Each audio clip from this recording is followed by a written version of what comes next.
Hi, this is Brijesh Dubey. Welcome to Star Education. Dear students, हम study कर रहे हैं क्लास 7 से science chapter number 5 that is acid bases and salts.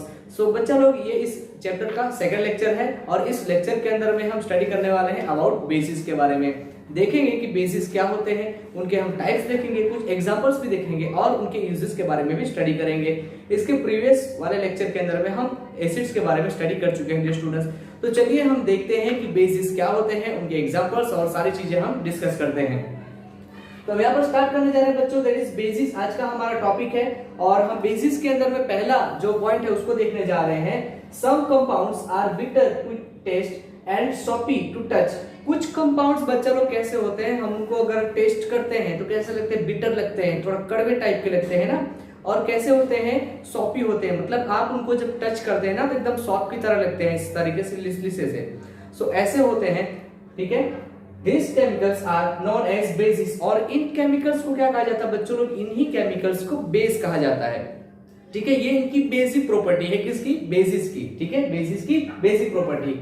For example soap, lime water, baking soda etcetera are basic in nature. तो यहाँ पर अगर हम एग्जाम्पल की बात करते हैं बच्चों तो सॉप ले लें या फिर लाइम वाटर की बात करते हैं, बेकिंग सोडा घर में यूज होता है ना। तो ये सारे जो सब्सटेंस हैं ये कैसे होते हैं, इनका जो नेचर होता है बच्चों बेसिक होता है, मतलब इस बेस होते हैं सारे के सारे। सोप से तो हम सभी लोग जो है वो अच्छी तरीके से वेल नोन है भाई कि सोप क्या होता है, किस तरीके से, राइट। तो कैसा होता है वो, उसको अगर कभी नहाते टाइम अगर कभी मुंह में चला गया होगा तो आपको पता चलेगा होगा ना कि कैसे एकदम कड़वा कड़वा लगता है, राइट। सो कैसा होता है उसका टेस्ट बच्चों, उसको कहा जाता है बिटर, ठीक है ना। और ये क्या है, ये एक टाइप का बेस है। उसी प्रकार से लाइम वाटर की बात करते हैं और बेकिंग सोडा जो कहाँ यूज होता है, किचन में यूज होता है, ठीक है। तो ये सारे जो सब्सटेंस देख रहे हैं हम, ये सारे सब्सटेंस क्या हैं, तो ये सारे सब्सटेंस बेस हैं। यहाँ पर हम कुछ एग्जांपल्स देखने जा रहे हैं और वो कहाँ से बेसिस जो है वो मिलते हैं, हम उनके सोर्स देखने जा रहे हैं, ठीक है। CaOH twice means calcium hydroxide. Calcium hydroxide बच्चों क्या है, एक बेस है, ठीक है। और सब्सटेंस की बात करते हैं तो लाइम वाटर, ठीक है। दूसरी बात करते हैं यहाँ पर दूसरा नंबर का example NaOH means sodium hydroxide, ठीक है। और ये कहां पर रहता है, कहां पर प्रेजेंट रहता है बच्चों लोग, तो सॉप के अंदर में प्रेजेंट रहता है सोडियम हाइड्रोक्साइड, इसी के लिए तो सॉपी लगता है ना, एकदम चिकनाहट वाला। आगे बढ़ते हैं, थर्ड पॉइंट देखते हैं या थर्ड एग्जांपल देखते हैं MgOH ट्वाइस, ठीक है। इसको क्या कहते हैं, मैग्नीशियम हाइड्रोक्साइड। क्या कहते हैं बच्चों लोग, इसको मैग्नीशियम हाइड्रोक्साइड कहते हैं। और ये कहां, इसका सब्सटेंस जो है क्या है, that is milk of magnesia. तो इन शॉर्ट में मैग्नीशियम हाइड्रोक्साइड को मिल्क ऑफ मैग्नीशिया भी कहा जाता है। आपको इस चीज को रिमेंबर रखना है बच्चों, ठीक है। अगर आप आगे हायर क्लास में भी जाएंगे तो वहां पर क्वेश्चन आता है कि ठीक है कि मिल्क ऑफ मैग्नीशिया किसे कहा जाता है। आगे बढ़ते हैं, फोर्थ एग्जांपल देखते हैं KOH, ठीक है, पोटेशियम हाइड्रोक्साइड। KOH को क्या कहा जाता है चलो, पोटेशियम हाइड्रोक्साइड, ठीक है ना। और ये कहां पर देखने को मिलता है, तो ये सॉप के अंदर में प्रेजेंट रहता है। तो यहां पर अभी हमने देखा बेस क्या होते हैं, ठीक है ना। और उसके कुछ हमने यहाँ पर एग्जांपल्स देखे और वो कौन से सब्सटेंस में प्रेजेंट होते हैं उसको देखा। अब हम देखते हैं कि यहाँ पर जैसे एसिड्स के अंदर में देखा था, एसिड्स के भी टाइप थे, वैसे ही बेसिस के भी टाइप होंगे। ऑफ कोर्स देखने जा रहे हैं स्ट्रॉन्ग बेस, ठीक है, जैसे स्ट्रॉन्ग एसिड्स थे और वीक एसिड्स थे, वैसे ही स्ट्रॉन्ग बेस और वीक बेसिस भी होते हैं, ठीक है ना। तो स्ट्रॉन्ग बेस की बात करते हैं। A strong base is a base that is completely dissociated in an aqueous solution।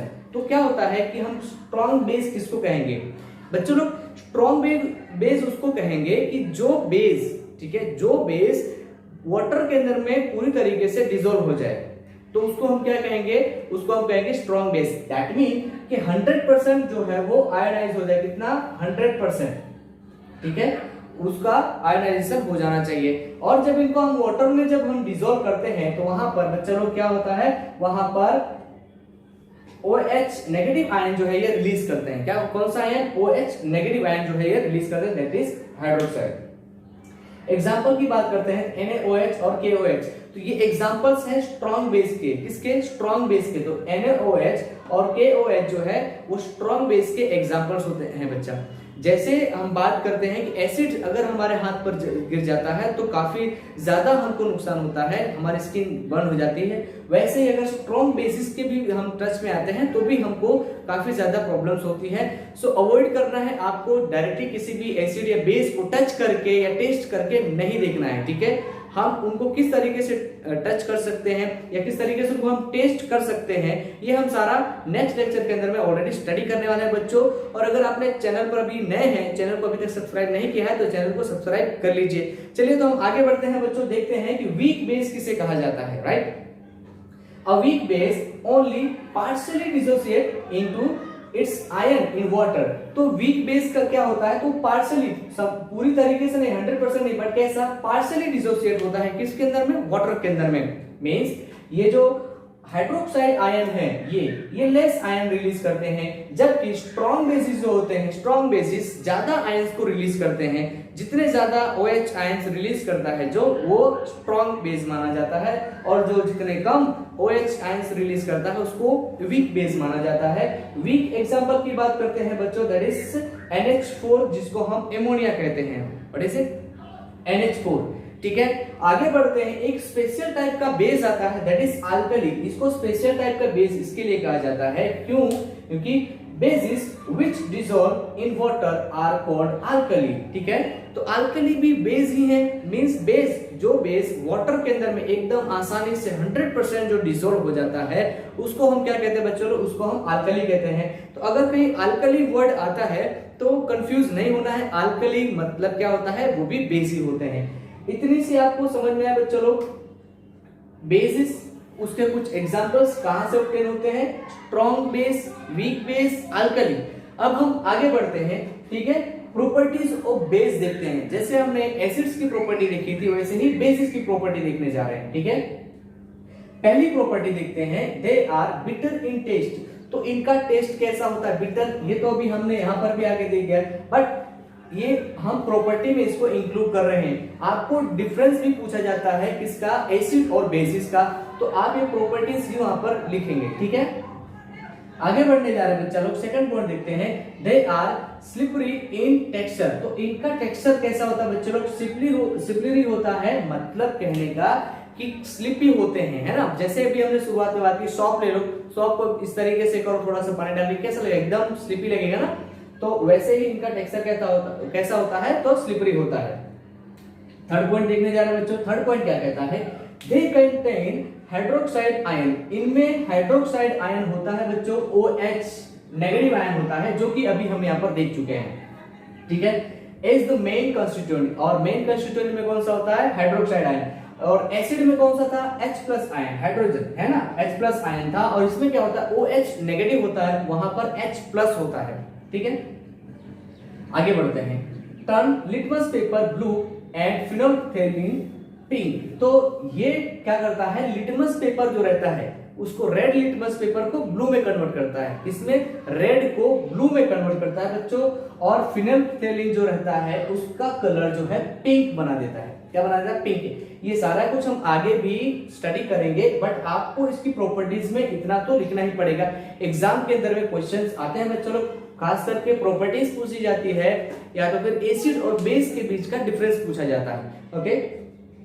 तो इतना समझ में आया होगा आपको। अब हम देखते हैं कि इसके यूजेस, ठीक है, बेसिस हैं, इनके यूज कहां पर होता है, इनको क्यों स्टडी कर रहे हैं। ऑफ कोर्स हर एक चीज का कोई ना कोई यूज तो रहता ही है, तो इनका बेसिस का भी कोई ना कोई यूज होगा, तो उन्हीं यूजेस को हम देखने जा रहे हैं।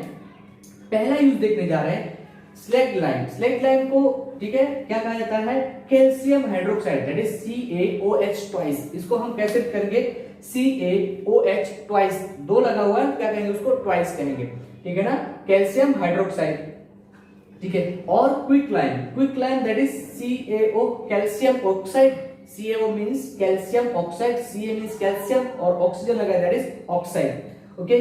Used to neutralize the acidic effect of soil.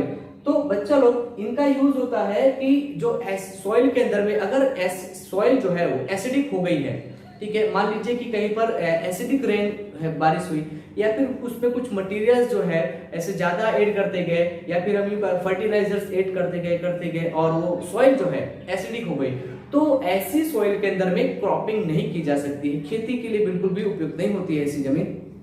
तो क्या करेंगे, उसको छोड़ देंगे? नहीं, बिल्कुल भी नहीं।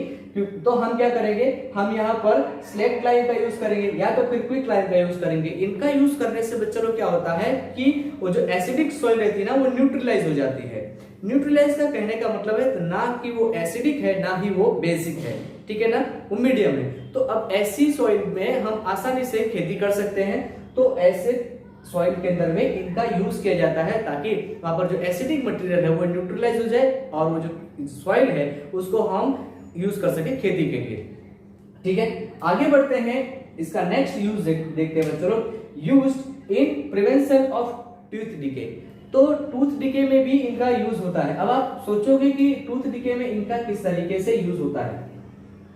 तो हम सभी खाना खाते हैं, अगर आपने प्रीवियस चैप्टर स्टडी किए होंगे, चैप्टर नंबर 2, तो वहां पर मैंने अच्छे से एक्सप्लेन किया हुआ है, ठीक है। हम फूड इनटेक करते हैं तो हमारे माउथ में कुछ फूड रह जाता है ना, टीथ के साथ में स्टक होकर के, और हमारे माउथ में बहुत सारे बैक्टीरियाज होते हैं। अभी बैक्टीरियाज इनको क्या करते हैं, डिके करते हैं और एसिड जो है रिलीज करते हैं। वो एसिड हमारे टीथ को डिके करता है धीरे धीरे धीरे करके, ठीक है ना। इसीलिए माउथ में से बैड स्मेल भी आ जाती है, ठीक है ना। जल्दी दांत जो है पूरे कैसे हो जाते हैं, येलो हो जाते हैं, ये सारी प्रॉब्लम्स आती हैं। इसके लिए हम लोग क्या करते हैं, हम लोग टूथपेस्ट यूज करते हैं या फिर टूथ पाउडर का यूज करते हैं, राइट। ऐसा क्यों करते हैं, क्योंकि जो टूथपेस्ट होते हैं और टूथ पाउडर होते हैं उनका जो नेचर होता है वो बेसिक होता है। कैसा होता है, बेसिक होता है। अब जब बेसिक नेचर है उनका, ठीक है, यहां पर अभी हमने देखा ऊपर ही, ठीक है ना, कि एसिड और बेस को मिलाते हैं तो न्यूट्रलाइजेशन की प्रोसेस होती है। न्यूट्रलाइजेशन की प्रोसेस हमारे इस चैप्टर के अंदर पूरा एक टॉपिक है जिसको हम डिस्कस करेंगे, ठीक है, आगे। उसको न्यूट्रलाइज कर देता है जिससे कि वो हमारे टीथ के ऊपर में बैड इफेक्ट नहीं कर पाता है एसिड, और हमारे टीथ को हम डीके होने से बचा सकते हैं। समझ में आया? इसी के लिए हम टूथपेस्ट एंड टूथ पाउडर का यूज करते हैं। ओके बच्चों, आगे बढ़ते हैं, नेक्स्ट यूज इसका देखते हैं, यूज एज एन एंटासिड, ठीक है। तो एज ए एंटासिड इनका यूज किया जाता है, ठीक है। और एंटासिड के तौर पर क्या यूज किया जाता है, मैग्नीशियम हाइड्रोक्साइड का यूज किया जाता है, जो कि हम प्रीवियस अभी यहां पर अभी जस्ट देख चुके हैं, दैट इज मैग्नीशियम हाइड्रोक्साइड बच्चों। अब एंटासिड का मतलब शायद कुछ बच्चों को नहीं पता चला होगा, ठीक है। तो यहां से अगर हम निकाल देते हैं, ठीक है ना, एंड, और इसको अगर हम इतना रखें दैट इज एसिड, आपको मिलेगा एसिड, ठीक है। अब इसको समझते हैं, ठीक है। डाइजेस्टिव सिस्टम आपने स्टडी किया ही होगा सेकंड चैप्टर का। तो हमारे स्टमक के अंदर में हाइड्रोक्लोरिक एसिड होता है जो कि फूड को डाइजेस्ट करने में हेल्प करता है। Is it clear? ठीक है। अगर ये हाइड्रोक्लोरिक एसिड हमारे स्टमक के अंदर में ज्यादा रिलीज होने लगता है तो हमको एसिडिटी हो जाती है ना। मान लीजिए कि किसी को एसिडिटी हो जाती है, ठीक है, एसिडिटी हो जाती है तो एसिडिटी दूर करने के लिए क्या करते हैं, आजकल हम सभी जानते हैं कि इनो आता है ना, सिर्फ 6 सेकंड में काम दिखाता है। इनो डाला, उसको घोल करके पी गए, एसिडिटी दूर हो जाती है। Is it clear? इनो क्या होता है बच्चों, ठीक है। उसी के हिसाब से अगर हम एंटासिड की बात करते हैं तो डाइजिन आती है, डाइजिन लिक्विड एंड टेबलेट दोनों के फॉर्म में आती है, ठीक है। तो ये जो डाइजिन होती है, ठीक है, या तो फिर हम ये जो बात कर रहे हैं इनो की बात कर रहे थे, इनो ये क्या होता है, ये एंटासिड होते हैं। मींस अगर हमारे स्टमक के अंदर में ज्यादा एसिड रिलीज हो गया है, एसिडिटी हो गई है, तो वो जा करके उस एसिड को न्यूट्रलाइज कर देते हैं और हमारी एसिडिटी जो है वो दूर हो जाती है। समझ में आया? तो एसिडिटी को दूर करने के लिए बेसिस का यूज होता है, और ऐसे आप नाम जानते हैं जैसे मैंने आपको बताया, इनो है, डाइजिन टेबलेट और लिक्विड दोनों के फॉर्म में आती है, ठीक है। तो यहां पर एज ए एंटासिड कौन से बेस का यूज होता है, तो एग्जांपल के तौर पर आप लिख सकते हैं that is MgOH twice means magnesium hydroxide. Okay clear? तो इस तरीके से इसका यूज होता है एज ए एंटासिड। आगे बढ़ते हैं, इसका नेक्स्ट यूज देखते हैं बच्चों, baking soda that is NaHCO3, ठीक है ना। इसको क्या कहते हैं बच्चों, NaHCO3 that is sodium bicarbonate. क्या नाम है इसका, सोडियम बाइकार्बोनेट। अगर आपको लिखना है आप लिख लीजिए, is used into treat bee sting और एंट स्टिंग। तो बच्चों हम ये सभी जानते हैं, अगर बी हमको काट लेती है तो हमको काफी ज्यादा जलन होती है, राइट। प्रीवियस लेक्चर में भी मैंने इसके बारे में बात की है, एसिड्स में, ठीक है ना, या बी या फिर अगर एंट हमको स्टिंग करते हैं तो हमारे बॉडी के अंदर में फॉर्मिक एसिड जो है वो रिलीज करते हैं, जिसके हमको क्या होती है, काफी ज्यादा जो है जलन महसूस होती है। अब बेकिंग सोडा का यूज करने से दैट इज NaHCO3, ठीक है, जिसको हम कहते हैं सोडियम बाइकार्बोनेट भी इसको हम कहते हैं, ठीक है, इसका यूज करने से क्या होता है, जो एसिड हमारे बॉडी में गया रहता है वो न्यूट्रलाइज हो जाता है, जिससे कि हमारे बॉडी पे, हमारे स्किन पे जो जलन हो रही होती है वो दूर हो जाती है। Is it? तो इस तरीके से इनका बेकिंग सोडा का यूज होता है किसके, तो बी स्टिंग और एंट स्टिंग से बचने के लिए भी, उसकी जलन से बचने के लिए। आगे बढ़ते हैं, as a neutralizer of acid, तो यही सारी प्रोसेस तो हम यहाँ पर देख रहे हैं। तो एसिड को न्यूट्रलाइज करने के लिए इसका यूज किया जाता है बच्चों, ठीक है ना। मान लीजिए एसिड है बहुत ज्यादा, कैसा है, बहुत ज्यादा स्ट्रॉन्ग है, तो उसको थोड़ा सा न्यूट्रल करने के लिए भी हम उसके अंदर बेस डाल सकते हैं, ठीक है। वैसे ही अगर बहुत ज्यादा स्ट्रॉन्ग बेस है तो उसमें हम थोड़ा एसिड जो है वो ऐड कर सकते हैं ताकि वो न्यूट्रलाइज हो जा सके, ठीक है। आई होप बच्चों आपको ये पूरा जो कॉन्सेप्ट है वो अच्छे से समझ में आया होगा। डियर स्टूडेंट्स, अगर आप चैनल पर नए हैं तो चैनल को सब्सक्राइब करके बेल आइकन दबा दीजिए, जिससे कि आपको आने वाली वीडियोस की नोटिफिकेशन मिलती रहे। वीडियो को लाइक करें, अपने फ्रेंड्स के साथ भी इसको शेयर करें। हम मिलते हैं न्यू लेक्चर के अंदर में dear students. Thank you for watching.